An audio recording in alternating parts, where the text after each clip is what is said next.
Ladies and gentlemen, good day and welcome to Q2 Results Investor Conference Call of Dabur India Limited. As a reminder, all participant lines will be in the listen-only mode, and there will be an opportunity for you to ask questions after the presentation concludes. Should you need assistance during this conference call, please signal an operator by pressing star, then 0 on your touchtone phone. Please note that this conference is being recorded. I now hand the conference over to Ms. Isha Lamba, Head Investor Relations and M&A. Thank you, and over to you, Ms. Lamba. Good evening, ladies and gentlemen. On behalf of the management of Dabur India Limited, I welcome you to the earnings conference call pertaining to the results for the quarter ended 30th September 2025. Present here with me are Mr. Mohit Malhotra, Chief Executive Officer, Mr. Ankush Jain, Chief Financial Officer, Ms. Gagan Ahluwalia, VP Corporate Affairs, and Mr. N. Krishnan, GM Finance. We will start with an overview of the company's performance by Mr. Mohit Malhotra, and this will be followed by a Q&A session. I'll now hand over to Mr. Mohit Malhotra. Thank you. Thank you, Isha. Good evening, ladies and gentlemen. We welcome you to Dabur India Limited's conference call pertaining to the results for the quarter ended 30th September 25. In India, this quarter was marked by government's announcement of a landmark GST reform, a pivotal step towards enhancing affordability and increasing consumers' purchasing power, thereby laying the foundation for stronger consumption and demand acceleration. Nearly 66% of our portfolio benefit from the rate reduction, including key categories such as juices, toothpaste, hair oils, shampoos, glucose, and proprietary Ayurvedic medicines. With this, 86% of our portfolio is now at 5% GST. We demonstrated operational agility by executing timely price reductions across the portfolio, effectively transmitting the benefits to the consumers. While the GST reduction is structurally positive, it led to a temporary disruption in trade as the channel anticipated forthcoming rate reductions following lower MRPs. This resulted in a short-term moderation in sales in our India business during September. This quarter, our consolidated revenue grew by 5.4% year-on-year, with international business reporting a growth of 7.7% in INR terms and India FMCG business growing at 5.7% year-on-year. In the India business, HPC portfolio performed well with 8.9% growth year-on-year. The toothpaste portfolio continued its robust growth trajectory and delivered strong growth of 14%, led by Dabur Red franchise and Miswak. Recently launched Swadeshi campaign for Dabur Red has garnered a positive market response, supporting volume momentum and strengthening the brand equity in the competitive toothpaste segment. The herbal segment growth in the category outpaced the non-herbal segment by 770 BPS, underscoring the strong and sustained consumer shift towards natural and herbal oral care products. Leveraging this shift, our portfolio outperformed overall toothpaste category growth, resulting in robust market share gains. Skincare portfolio registered a high single-digit growth driven by Gulabari and Oxy franchises. In the hair oil portfolio, hair oils grew ahead of the category and gained market share of 232 BPS. Shampoo category posted high single-digit growth. We remain focused on premiumizing and expanding our new age offerings in both hair oil and shampoo portfolios. The home care portfolio delivered mid-single-digit growth, driven by robust double-digit performance in Odonil, strong performance in Sanifresh. Odonil's growth was supported by double-digit growth in gel pockets and aerosols, resulting in market share gain of 127 BPS. In our healthcare portfolio, health supplements grew in mid-single digits. Honey continued its leadership position and recorded a broad-based volume-led growth of 28% year-on-year. Premium variants like Sundarbans and organic honey witnessed good traction. We continue to gain market shares in Chyawanprash and glucose in the portfolio. In the digestive portfolio, Hajmola franchise posted robust double-digit growth with variants like Chatcola, Limcola, Mr. Ram now contributing more than 50% of the overall brand franchise. Within OTC and ethical, Honitus registered a strong growth of 28%, driven by a surge in demand during monsoons. All the key variants such as cough syrups, drops, and hot sips grew in double digits. Ayurvedic health juices continued to perform well, witnessing 25% growth. Overall category was impacted due to GST transition and discontinued diaper business. In juices and nectars, our premium portfolio, Real Active 100% juices, continued to scale rapidly and reported a robust growth of 45%, led by a twofold increase in coconut water sales. Nectar sales were impacted by heavy monsoons across the country and floods across Jammu and Kashmir, Himachal Pradesh, Punjab, and Uttarakhand. However, we continue to outperform the JNN category, gaining market share of 115 bps in nectars and 1000 bps in active juices.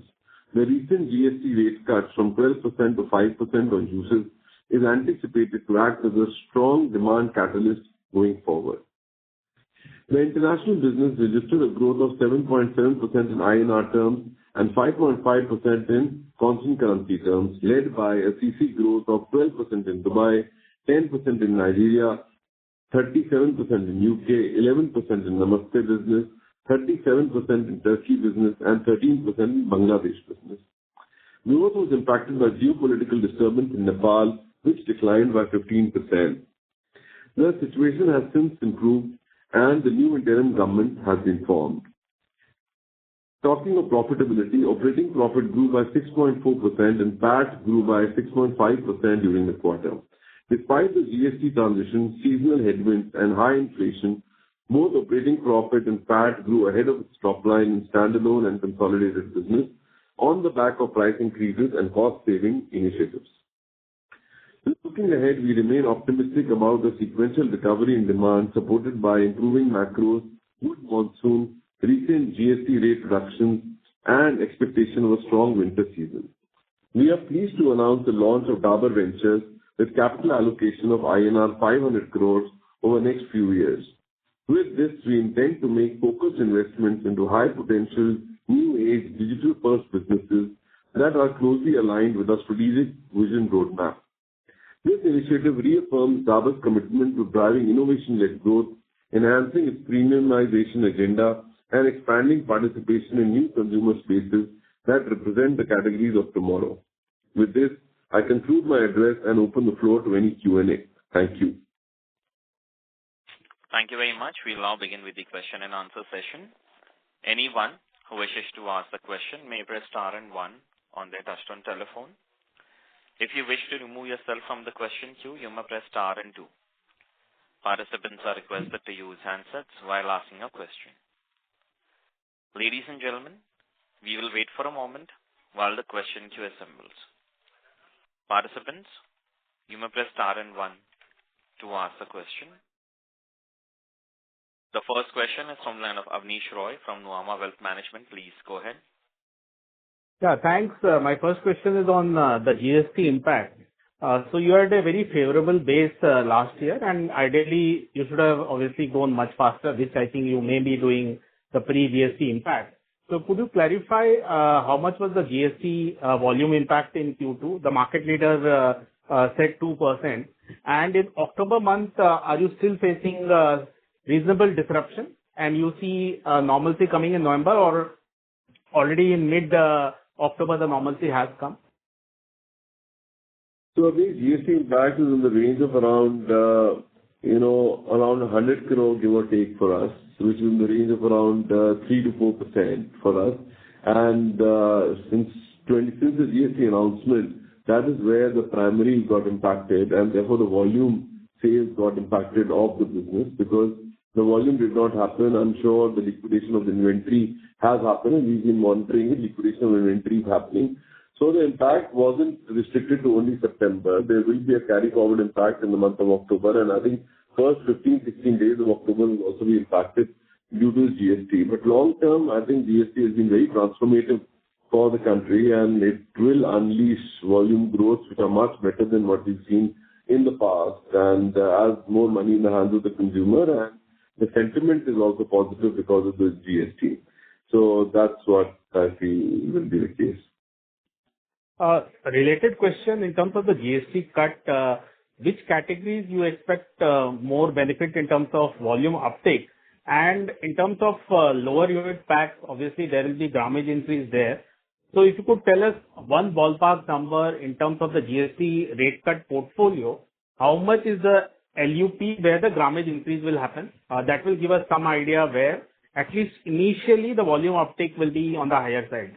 Could you give us some insights here? Yeah. So LUPs for us contribute to around 27% of the overall business where we are doing grammage increases. So I think that is where the volume of the tonnage increase will actually happen. That's what I feel, because it will be like a surrogate consumer promotion, and consumer promotion also drives sentiment and therefore uptake in terms of primary sale and also secondary sale and stocking also. And the categories which I think will get favorably impacted, first of all, will be oral care in my view. I think that will be a big upside. Shampoo should be a good upside. Hair oil should gain on account of this. Then in the healthcare, our Ayurvedic proprietary branded medicine should gain, because the rate has come down from 12% to 5%. So the pricing will come down in terms of almost at par with classicals here. So this will give us a headroom to take up the prices in long term. And also consumer sentiment in terms of shifting from unbranded to branded will also happen here. Our entire OTC portfolio has actually benefited from it. Be it Hajmola or Shilajit or all other brands, also the rates have come down to 5%. That also will benefit. And also in the low unit price points of beverages, which is 10 rupee, 20 rupee packs, should also get an upswing as LUP is from the GST. Sure. My second question is on the beverages and nectar. Entire portfolio has been facing this competition from Campa Cola. So specific question here is, with the GST rate cut which has benefited you, how does this help in fighting, say, Campa Cola? Second is Campa Cola's incentives, dealer incentives are almost double of Cola players. If you could tell us, how does your dealer incentive compare with, say, Campa? And would you need to change that? Because Tata's Narishco has done that and they have seen a very good growth comeback already. Would you need to do that or already you have done some action in terms of the dealer incentive? So I think in terms of overall category, now the aerated beverages, which is Campa Cola, impacted our juice category because the price index, the relative price index actually went up because the price there dropped, and therefore the price disparity between the aerated and the juices went up drastically. With the GST reduction, the RPI is coming down, therefore the juices will become more affordable relative to the beverages.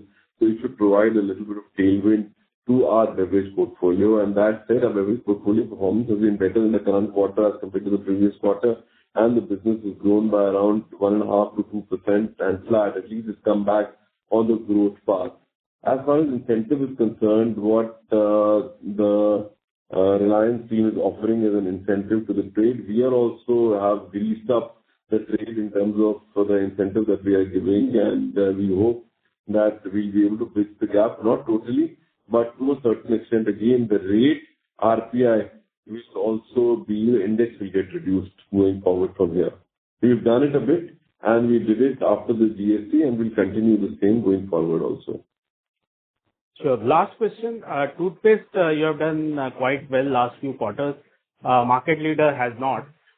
So one question was, you said because of the GST rate cut, in terms of LUP, you do see toothpaste gaining on the higher side for you. So I wanted to understand that bit, specific to toothpaste, how much is LUP? Second is, inverted duty structure is a big problem for market leader in toothpaste.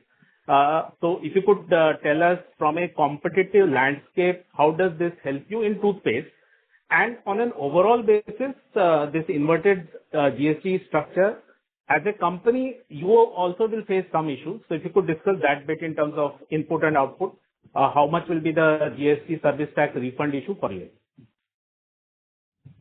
Okay, so in terms of overall toothpaste category, then I'll give it to Ankush to answer the second part of the question. But overall oral care category has been growing. If you look at, I'll split up the whole category into herbal and non-herbal.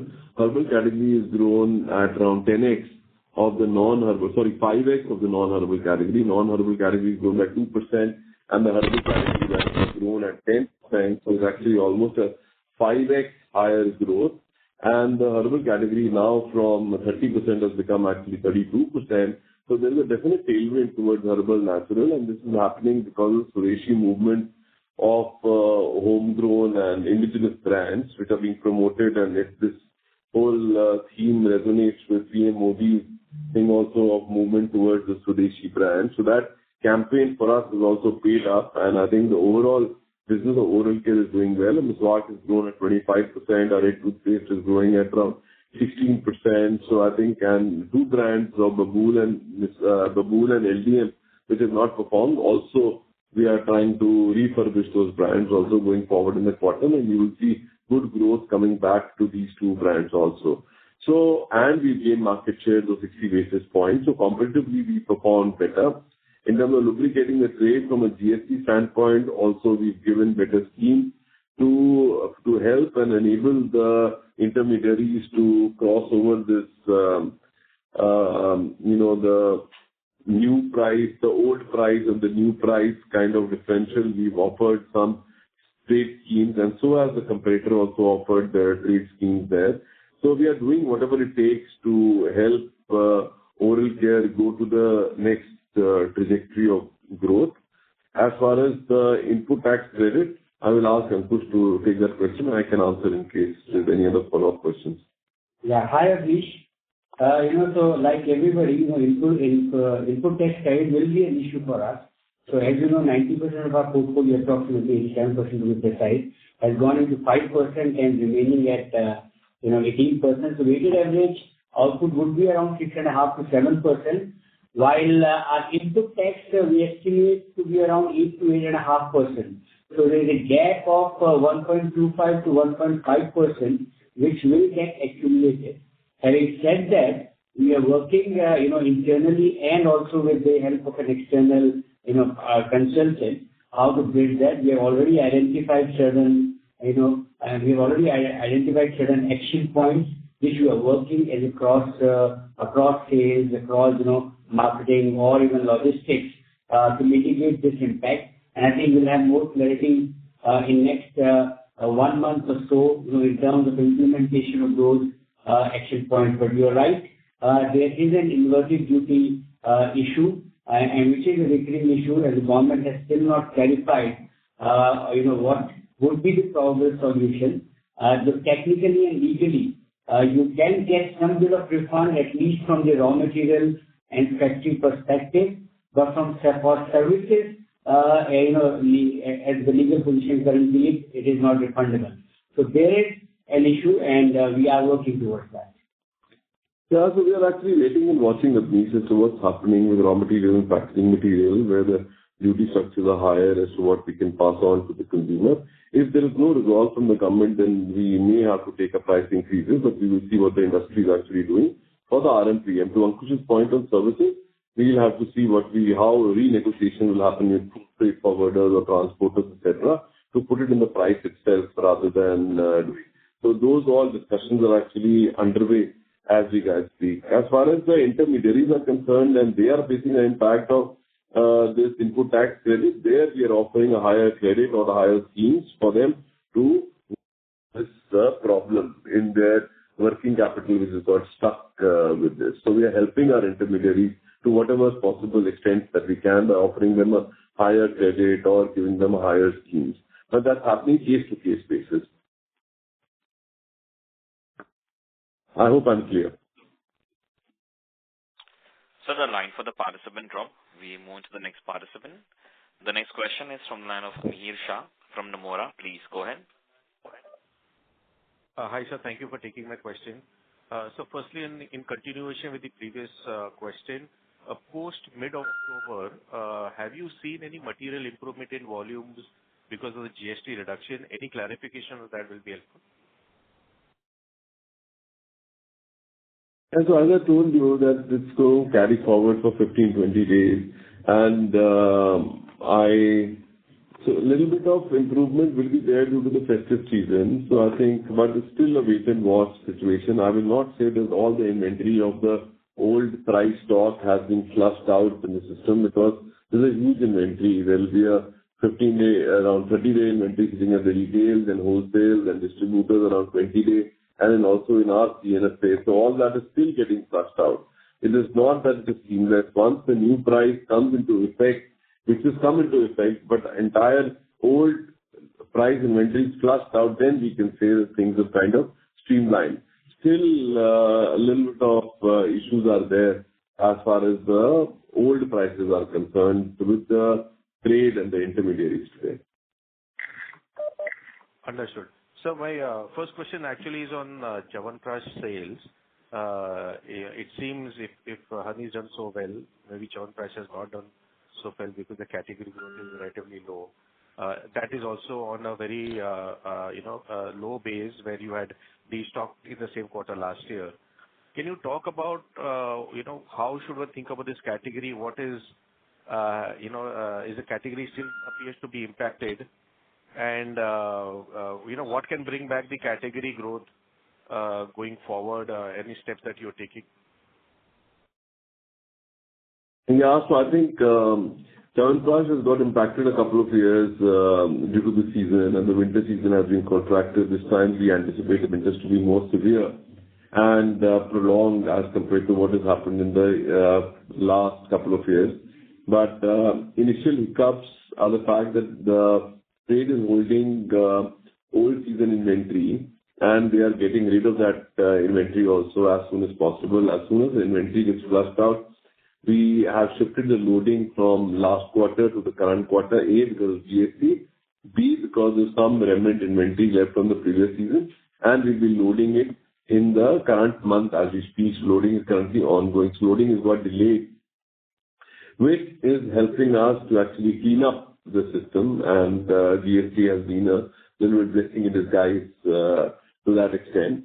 As far as fundamentally what we are doing to the Chyawanprash category, we being the market leaders, we have launched a couple of variants to make Chyawanprash all-season brand. So therefore, rather than only a single Chyawanprash, we've launched multiple variants. Now the variants are contributing to almost 20-30% of the Chyawanprash business. We launched Khajur Prash, especially for women, and that has done exceedingly well in the marketplace. Our sugar-free Chyawanprash is again doing very well in the market. In the current season also, we are wanting to launch another variant of Chyawanprash. So from the base Chyawanprash, we are premiumizing Chyawanprash, so that the gross margin is actually moving up while the brand is becoming non-seasonal and getting spread out as we speak.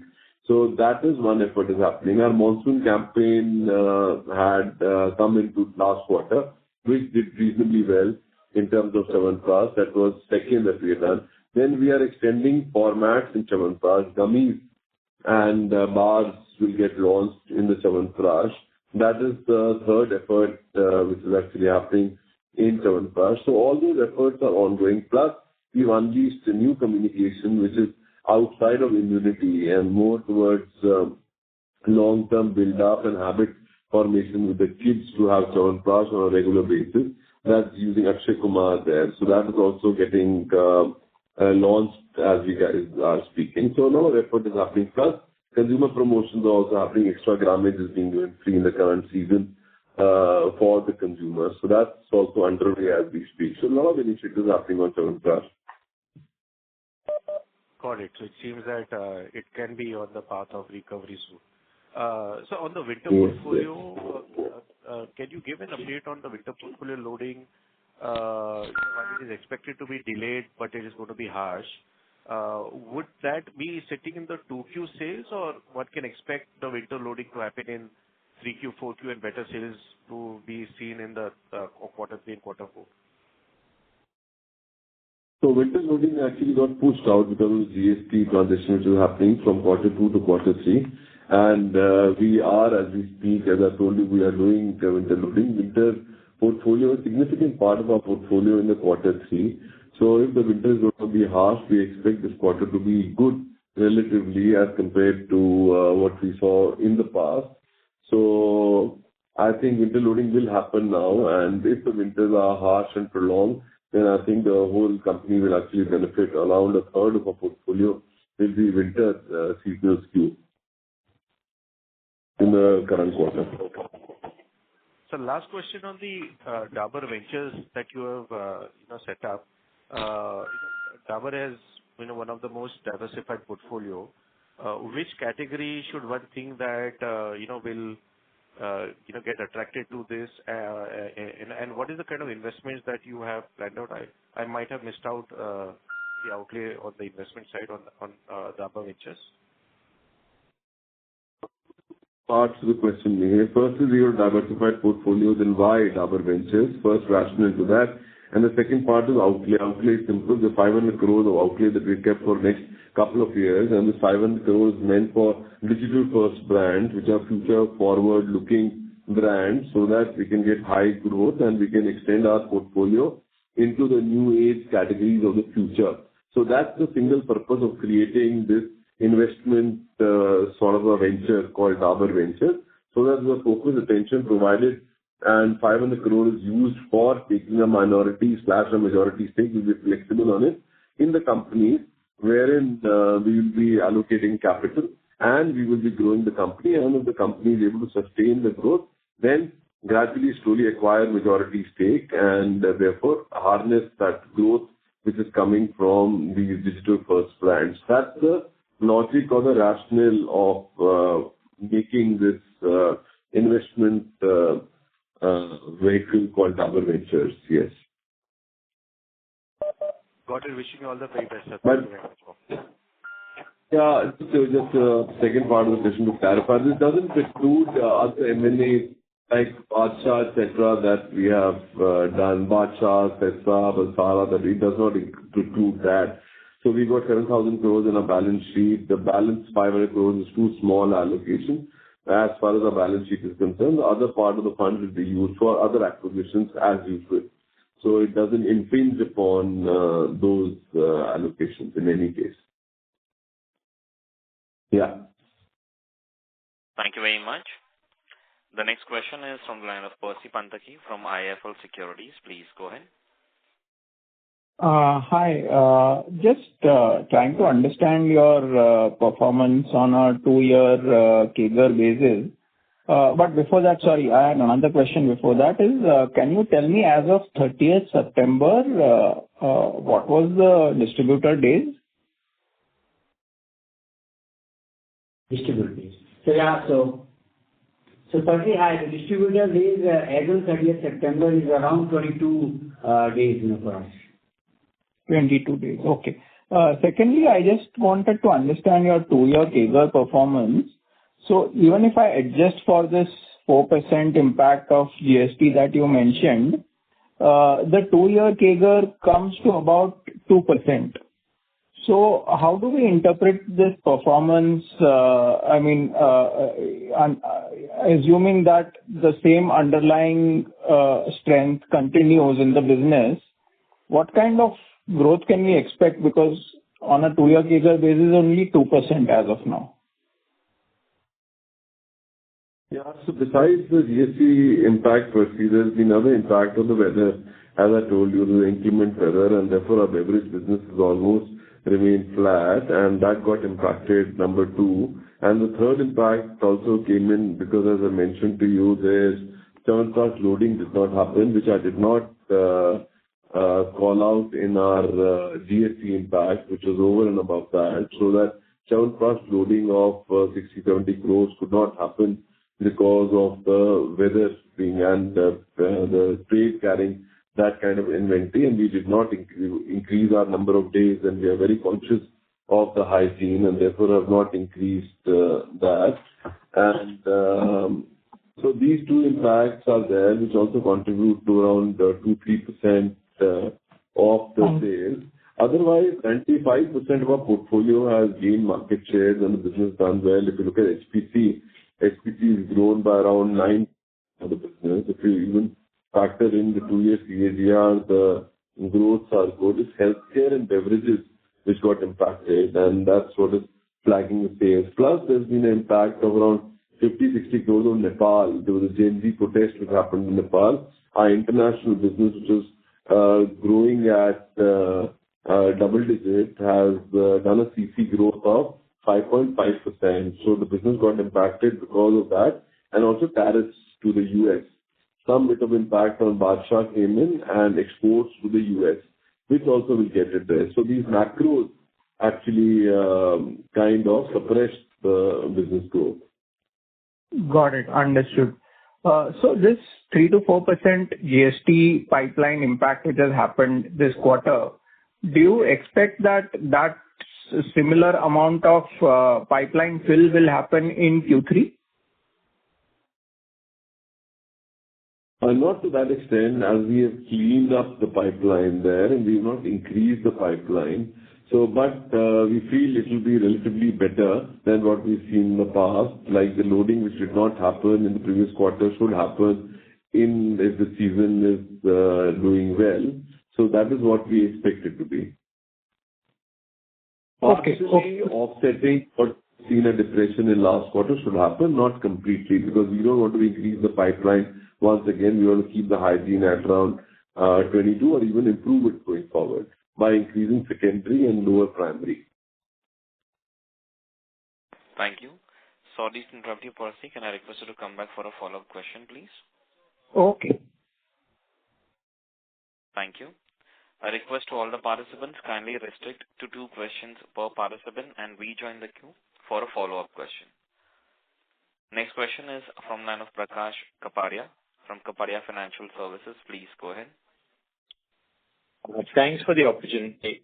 Mohit, if you can, give us some sense, how do we, look at the business over the next few quarters? Because, I would guess there are tailwinds in terms of monsoons being good, GST coming in, which was not really expected. Winter is expected to be good. So in this scenario, is there a case, maybe not immediate quarter, but, over the next few quarters to get to double-digit growth? And is there a, shift from unorganized... Sorry to interrupt you, Prakash, but there's a lot of airy sound coming from your line. Can you please speak through the handset? Yeah. 1 second. Is this better now? Yeah.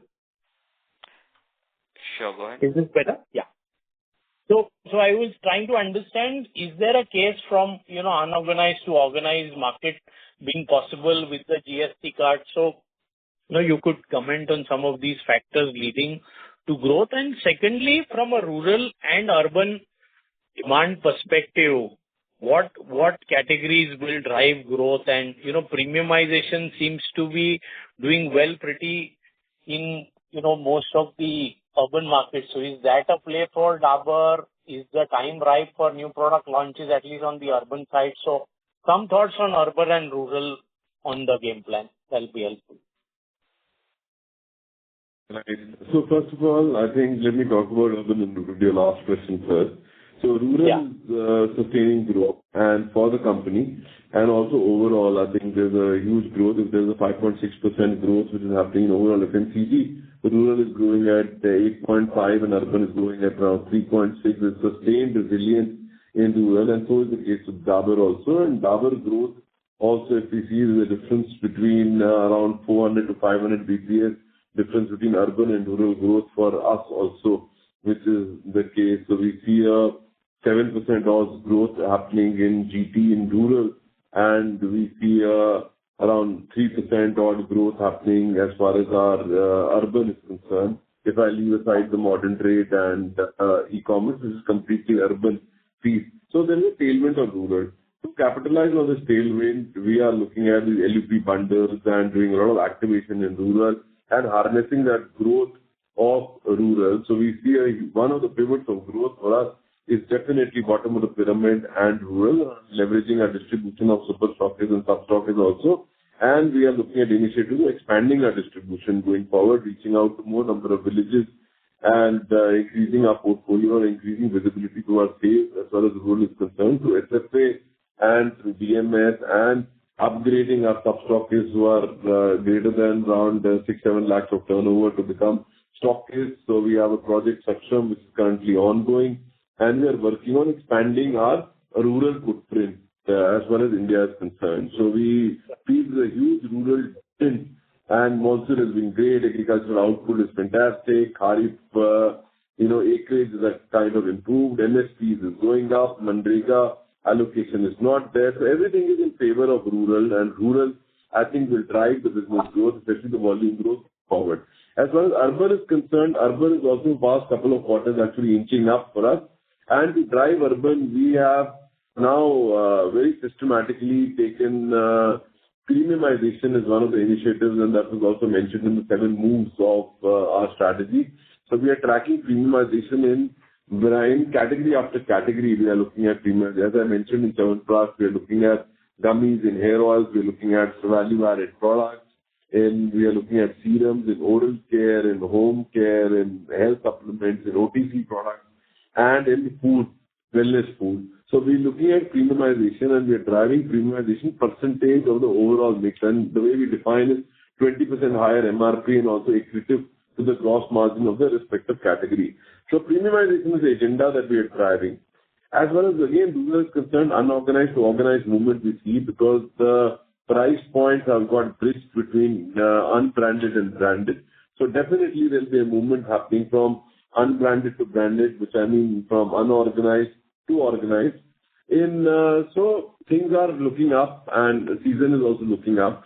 So for the balance of the year, we look at a mid to a high single-digit growth backed by low to mid volume growth. We don't want to promise high here. That's the kind of guidance that we are looking at going forward for the next half of the year. The first half obviously got impacted by weather and GST transition, but the second half, our guidance remains what we had already alluded to before. Okay. That gives us confidence to the recovery path. Thank you and all the best. Thank you, Prakash. Thank you. Next question is from the line of Avi Mehta from Macquarie Capital. Please go ahead. Yeah, hi, sir. So just a clarification, mid to high single digit is for the second half, sir, or for the full year? I'm sorry, I missed that. Yeah, so mid to high single digit, we're talking about the second half actually. That's the guidance that we give. So that's the second half, backed by a volume growth of around low to mid single digit. That's the volume growth going to be, yeah. Okay. So, I mean, the reason why, if I may push back, is, sir, we have winter also working. We also have, I mean, the loading is yet to happen. We also have GST related kind of coming back. Could there be an upside risk here? That is what could be the case, because, initially we're hoping to kind of drive a more mid to high single digit for the full year.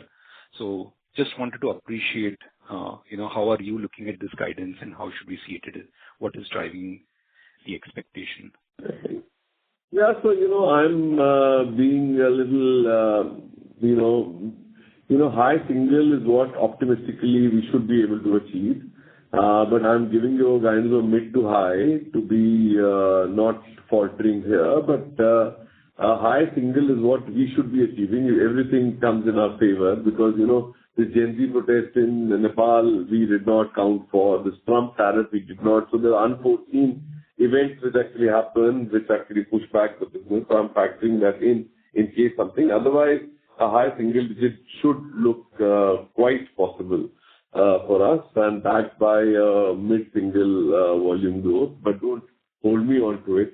So that's what we think should be. Yes.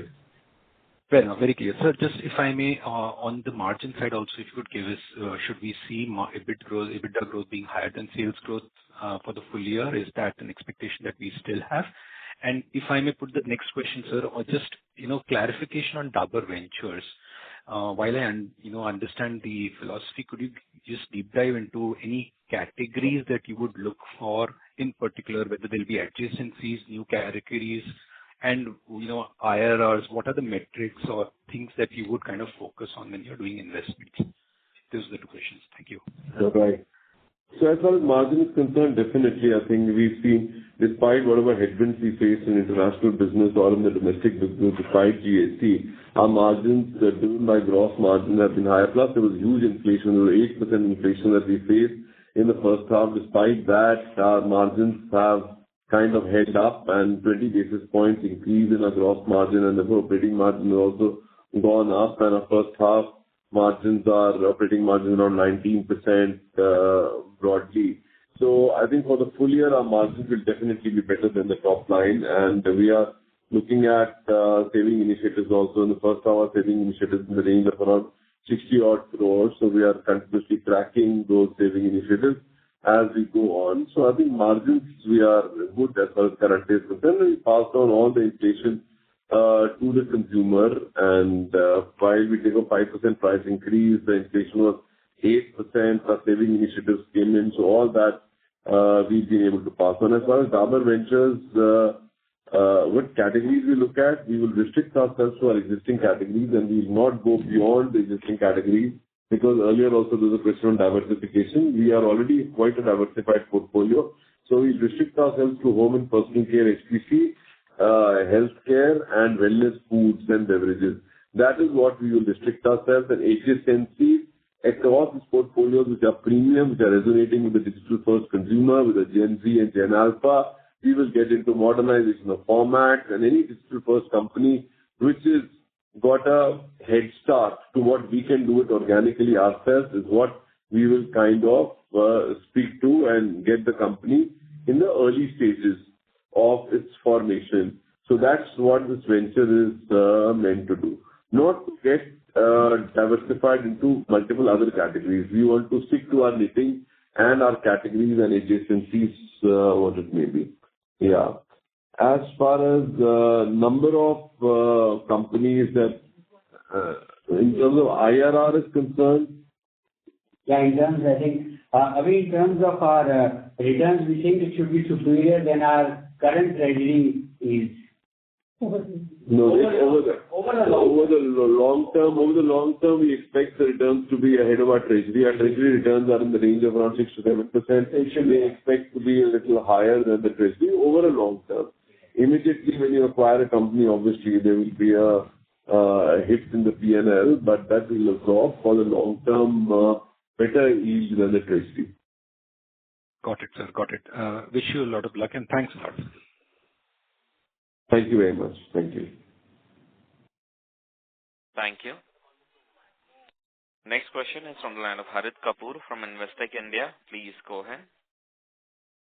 Yeah, hi, good evening. Just one clarification here. Firstly, the presentation mentions the growth ex Badshah for India FMCG. Just trying to understand, why that is the case. Why you kind of X that out while giving the numbers. So actually, as far as our published financials are concerned, we put Badshah in the consolidated numbers. So from that point of view, we've given ex Badshah. That's the reason. But Badshah, also the domestic business has grown well.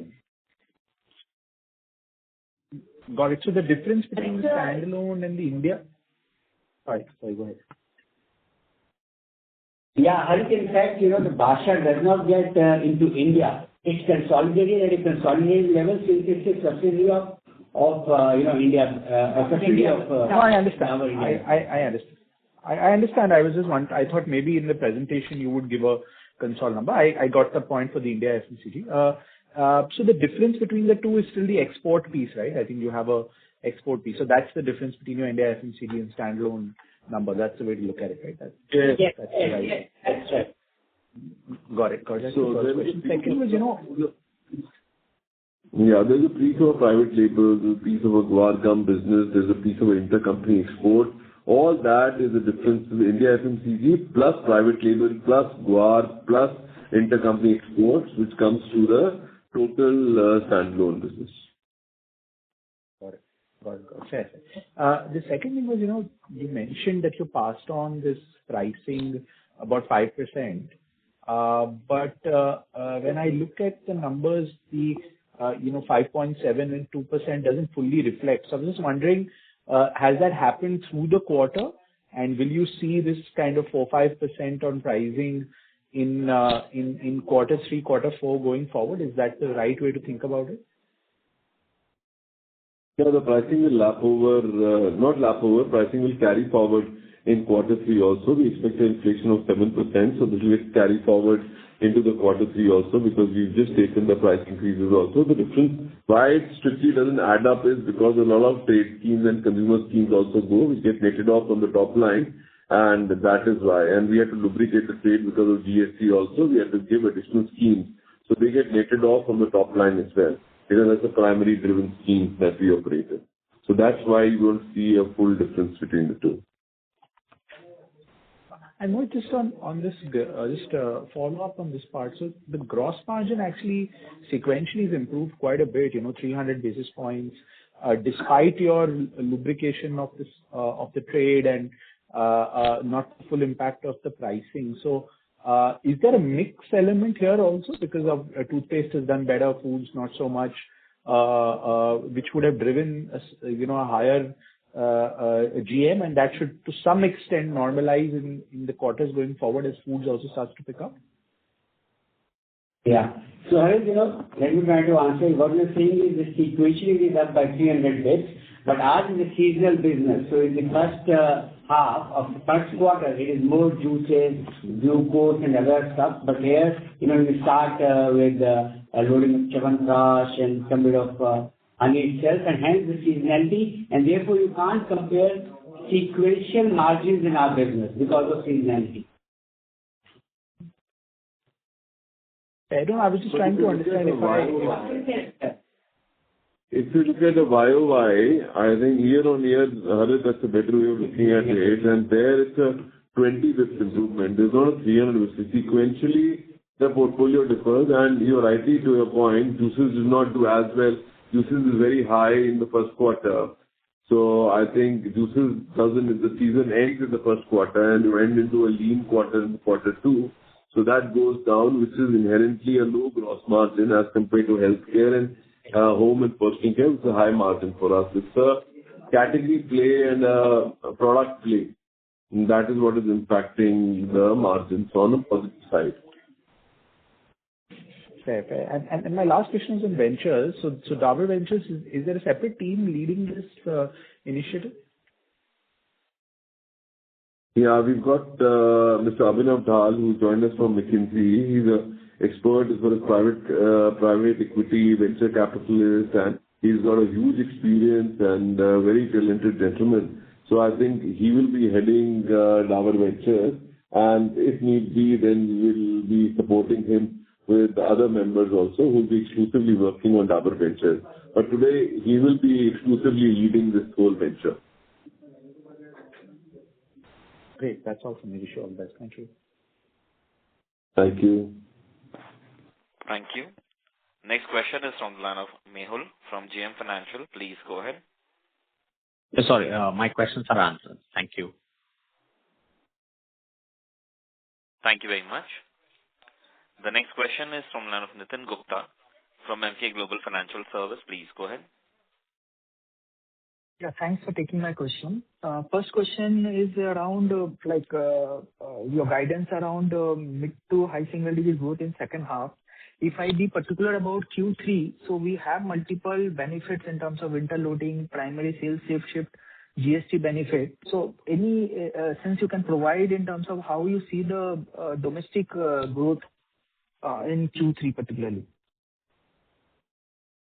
Nitin, it's very difficult for me to give you a guidance of such a short-term business. Long-term I can comment upon, but short-term very difficult. As I told you, it all depends upon how the season pans out, because this quarter is going to be very season dependent and very winter-centric for us. And a third of the portfolio is winter-centric. While our winter products are doing well, and it is last quarter gave us a growth of 28%, honey's also grown by 28%, etc. We expect thing for Chyawanprash is a big one, and all depends upon how Chyawanprash offtakes and fares in the market. It's difficult for us to give you a guidance in such a short term.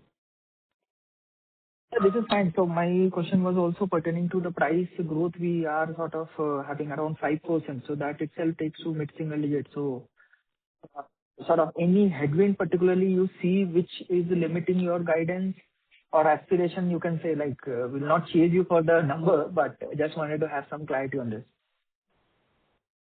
So not really. We don't see any headwind as of now. I think we are only seeing the tailwind. The only headwind which I told you is that the GST transition is carrying forward into the October month also, and there is a old price stock still with the trade, and till the time that gets flushed out, the whole system is not getting streamlined. So that is the only, hiccup that we see in the current quarter. Otherwise, not much we have seen. Even the Nepal situation is relatively better as compared to the previous quarter. And we hope the Trump tariff situation also getting resolved in the short term. Sure, sir. Thank you. Second question is with respect to, we have the widest portfolio in FMCG. And, the question is around, how we are aligning our portfolio with youth. So HUL in this quarterly call have highlighted that Gen Z is 400 million, and they are basically driving the shift in growth, and they are looking to sort of align their portfolio with youth. So do you agree with the view, and any perspective you can provide here? Thank you. No, so I think it's not aligning my view to HUL. I think they've got their own strategy. We've got our own strategy. As I told you, there are two pivots of growth as far as Dabur is concerned. One is the growth of premiumization, where we are modernizing and contemporizing our portfolio in all our brands, whether it's hair oils or it's shampoos or it's home care or skin care. We are modernizing, and that is towards this 400 to 500 million cohort, which is the urban cohort of consumers. Out of that, only 2% or 3% are in the income bracket who earn more than around 2-3 lakh rupees per month kind of a income bracket. So it's more razor sharp approach of going to e-commerce and doing premiumization. So that's the premiumization pivot of growth. The second pivot of growth is a rural pivot of growth towards bottom of the pyramid, which is towards LUPs, etc. So two growth forks for us. One is the premium end, which is where we are contemporizing the brands and premiumizing it and making it more relevant to the Gen Z and the new generation, to your point, like giving you examples like Chyawanprash gummies coming in. So that is a good thing. Launch of Science that we've already done, that has happened. Launching a Shilajit resin, which has already happened.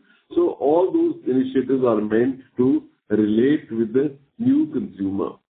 But that will be more of a premiumization, more price-driven, more profit driver. And the bottom of the pyramid is going to be more volume driver and more bulk driver for business. So that's our strategy in terms of premiumization and innovation and relating with the current Gen Z. Yeah. Sure. Thank you. Thanks a lot. Thank you. Thank you very much. As there are no further questions, I'll now hand the conference over to Ms. Isha Lamba for closing comments. I would like to thank all the participants for joining today's call. The webcast recording and transcript will be available on our website. Thank you and have a great evening ahead. Thank you very much. On behalf of Dabur India Limited, that concludes this conference. Thank you for joining us, and you may now disconnect your lines. Thank you.